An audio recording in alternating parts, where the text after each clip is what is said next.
We're here with comics creator Chris Studabaker. Thank you for joining us, Chris. Thanks a lot. It's really great to be here. Sure. Can you tell us a little bit about what got you into comic books in the first place?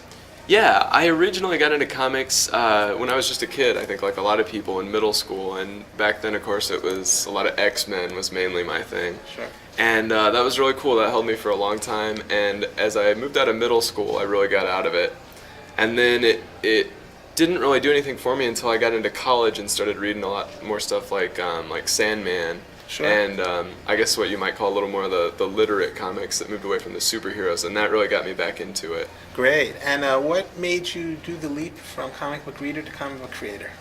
That was really kind of a happenstance. I went to college in Fort Wayne, Indiana, at a school called the University of St. Francis.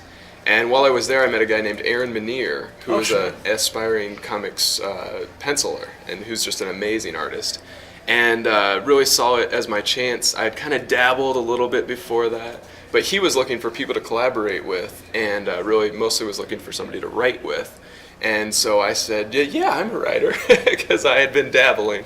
And so that turned out to be a great team between the two of us. And we still work together, and so that initial projects with him really just launched everything. Great. And what are some of the comic books that you've created that you're proud of? Well, the story here that got nominated for the Day Prize, Under the Midnight Sun, is one that I'm really proud of. And I worked on that with Dusty Neal, who is a fantastic artist. I also went to school with him, and I'm really proud of that. Aaron Minier and I are currently working on a series called Black Rose that's a fantasy kind of adventure series that's a lot of fun. I'm writing a mini-series right now for Blue Water Productions, who just became a publisher. And I'm also working on a graphic novel that I'm going to do with Aaron that's going to be a big 300-page full deal. Wow, so sounds like a full plate. Yeah, a lot of cool stuff, and I'm really excited about everything. Now, what kind of stories do you tell in the comic books that you create? The stories I try to tell, I guess, are maybe a reaction to a lot of stuff I read when I was younger. Like Under the Midnight Sun is a very different kind of a story. It's not about people, it's about shadows, and it's about dreams. And instead of achieving those dreams, it's about having impossible dreams that are really difficult. And so I guess I try to bring kind of a different perspective is my main thing. Now, look at things in a different light. Are there autobiographical aspects in the comics that you make?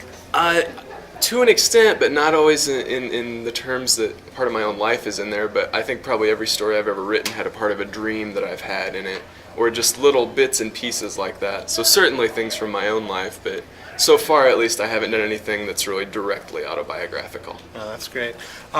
If someone wants to buy your comics, where do they go to find them? Well, Under the Midnight Sun is available here at Space, of course, Sure. and it's going to be published in an anthology of stories called Fablewood. That's coming out in January 2008 from Ape Entertainment. Great. And there's also another short story I wrote in there, one with Dusty, Under the Midnight Sun, and the other with Aaron, who I've been talking about, called Our Endless Numbered Days. Well, that's great. Well, I appreciate you taking the time to talk to us, and we look forward to reading your comics in the future. Yeah, thanks a lot. It's been great to talk to you.